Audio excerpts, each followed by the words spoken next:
Hello everyone.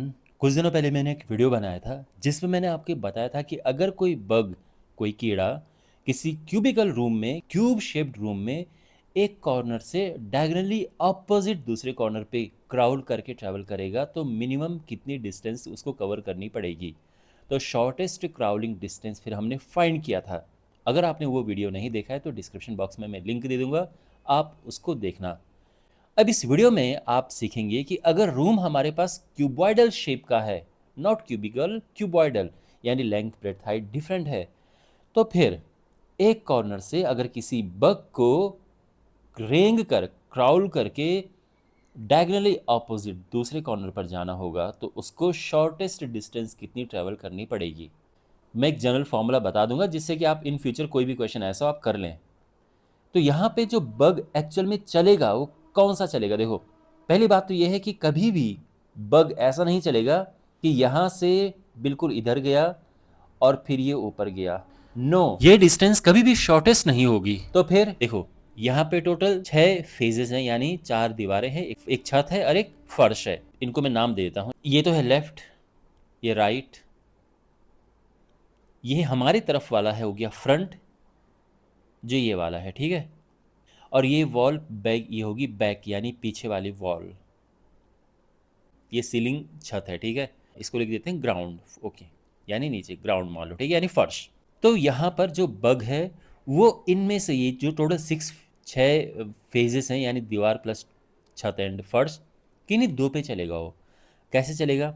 या तो चलेगा यहाँ पर ऐसे पहले और यहाँ से इधर, या फिर यहाँ से इस पे और फिर इधर, या फिर यहाँ से इधर फिर इधर, या फिर यहाँ से इधर चला फिर इधर। ये और भी वेज हैं।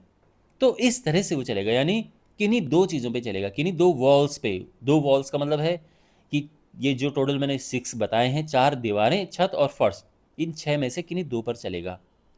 तो अगर आप उनको खोलेंगे, यानी जैसे इस पे गया, तो अगर आप इसको ओपन करोगे तो एक रेक्टेंगल का शेप वो लेता है। तो ये जैसे ये नंबर, पाथ नंबर 1 है फॉर एग्जांपल। अगर मैं ये लेफ्ट वाली वॉल और बैक वाली वॉल इसको ओपन करके एक रेक्टेंगल यहाँ पर बनाता हूँ तो क्या बनता है, ये ध्यान रखना, ये कौन कौन सी वॉल्स हैं। ये लेफ्ट वाली वॉल है और ये बैक वाली वॉल है, ताकि आपको आइडिया लग जाए कि हम इन दोनों की बात कर रहे हैं और इस पाथ की बात कर रहे हैं, पाथ नंबर 1। तो यहाँ पर जो डायमेंशंस है वो क्या है, ये 3 है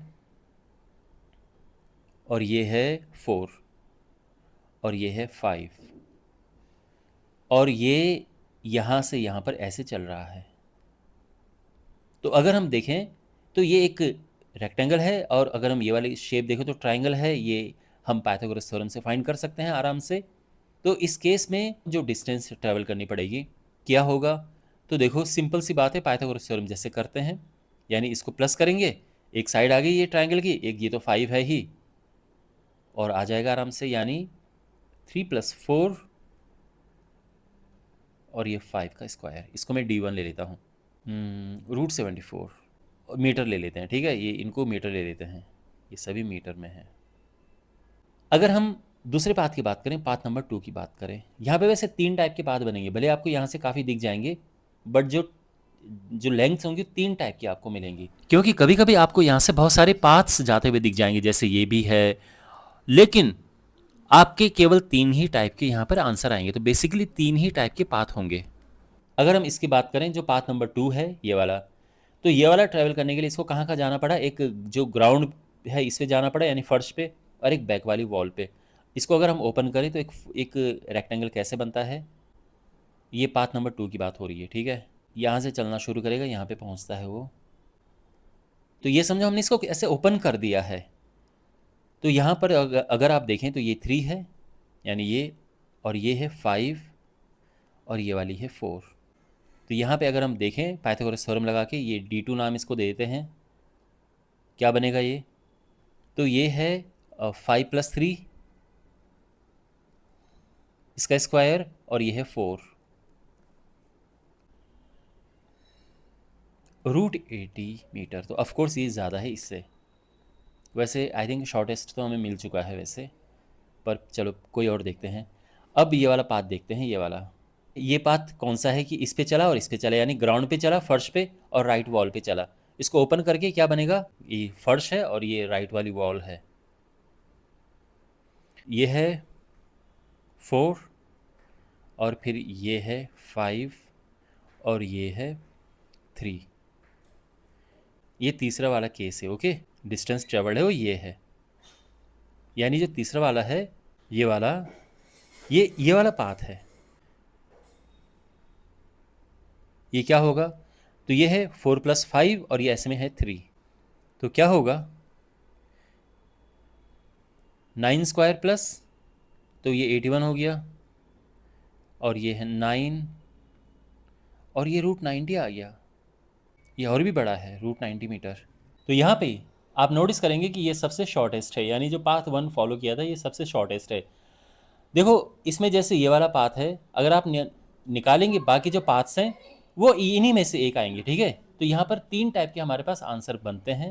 तो यहाँ पर ये जो 3 टाइप की लेंथ्स हैं, यही लेंथ्स हमें मिलेंगी जब हम इन पाथ्स को फॉलो करेंगे। क्योंकि आप ये सोच रहे होंगे कि सर ये भी तो एक पाथ है, तो ये अगर आप देखेंगे तो ये इन तीनों में से ही एक आएगा। अगर आप ये सोच रहे हैं कि जैसे ये भी तो एक है, देखो अगर आप ये फाइंड कैलकुलेट करेंगे, अगर आप ये, तो इन तीनों में से ही एक आएगा। तो बेसिकली हमारे पास ये 3 टाइप्स की ही लेंथ्स मिलेंगी और सबसे शॉर्टेस्ट यहाँ पर ये है और ये हमारा आंसर है। तो आपको करना क्या है, आप ये देखो यहाँ पर ये जो 3 साइड्स हैं, इनमें सबसे छोटी वाली जो 2 साइड्स है उनको आपने ऐसे पेयर करना है और ये कर देना है। तो जो एक्चुअल में जो फॉर्मूला है वो ये बनता है, that is √a+b² + c²। But यहाँ पर आप ये ध्यान रखना, जो c है वो इन दोनों से बड़ा है।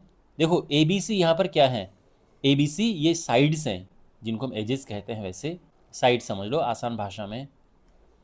तो ये जैसे यहाँ पर ए बी सी ये है, तो यहाँ पर ए और बी आपने लेने हैं जो 2 छोटे वाले हैं, और जो फिर सबसे बड़ा है लार्जेस्ट वाला ये अलग लेना है, ठीक है। और इस फॉर्मूले में आपने लगाना है और आपका परफेक्ट आंसर आ जाएगा। तो कोई भी आप लें, जैसे फॉर एग्जांपल एक रूम है 8 feet into 10 feet into 12 feet का है, तो बग को अगर क्राउल करके एक कॉर्नर से डायगनली ऑपोजिट दूसरे कॉर्नर पर जाना होगा, तो शॉर्टेस्ट क्राउलिंग डिस्टेंस क्या होगी इस केस में, तो वही करना है आपने। डिस्टेंस क्या होगी, आपने इन दोनों में से जो छोटे वाले हैं वो सेलेक्ट करने हैं। तो छोटे वाले एक ये और ये हैं, इनको एक साथ लेना है, और जो सबसे बड़ा है उसको अलग अलग लेना है। 18 का स्क्वायर होता है 324, और ये है 12 का स्क्वायर 144, और ये आ जाएगा टोटल 468, √468 इतना फीट। अब जो भी कैलकुलेट करके आएगा, but this is how it's done, keep in mind this thing, this formula. Okay, I hope आपको ये वीडियो यूजफुल लगा होगा। अगर इस वीडियो ने थोड़ी सी भी वैल्यू ऐड की है आपके नॉलेज में, तो आप ज़रूर इस चैनल को सब्सक्राइब करें और वीडियो को आप शेयर करें अपने फ्रेंड्स के साथ। Thanks for watching.